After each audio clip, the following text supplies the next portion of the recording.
October মাসে আপনার লিচু গাছে কী রকমের পরিচর্যা করলে তা থেকে সিজনে আপনি প্রচুর পরিমাণে লিচু পাবেন। তো এই লিচু গাছে আমি অক্টোবর মাসে কি কি সার প্রয়োগ করব এবং কিভাবে পরিচর্যা করব তা নিয়ে আজকের এই ভিডিওটি। এই লিচু গাছটিতে নতুন নতুন ডগা বার হচ্ছে। এই নতুন নতুন কচি পাতা এবং ডগাগুলি খাওয়ার জন্য নানা রকমের মাইটস এবং পোকার আক্রমণ হতে পারে। তাই এই পোকার আক্রমণের হাত থেকে এই নতুন নতুন কচি কচি ডগাগুলোকে বাঁচানোর জন্য একটি কীটনাশক স্প্রে করতে হবে। প্রতি 10 দিন অন্তর অন্তর একটি কীটনাশক স্প্রে আপনারা করে দিতে পারেন।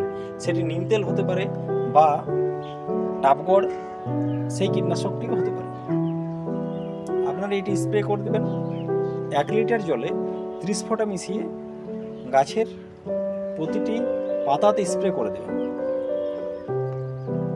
এবং এর খাওয়া দাওয়ার ব্যাপারটা একটু বলি, মানে এই সময় অক্টোবর মাসে এই লিচু গাছে একটি খাবার আপনাদেরকে প্রদান করতে হবে। সেই খাবারটি হচ্ছে 1 মুঠো ভার্মি কম্পোস্ট, তার সাথে 1 চা চামচের মতো সরিষার গুঁড়োখোল এবং 1 চা চামচের মতো নিম খোল আপনারা এই গাছে গোড়াতে মাটি খুঁড়ে দিয়ে দিতে পারেন।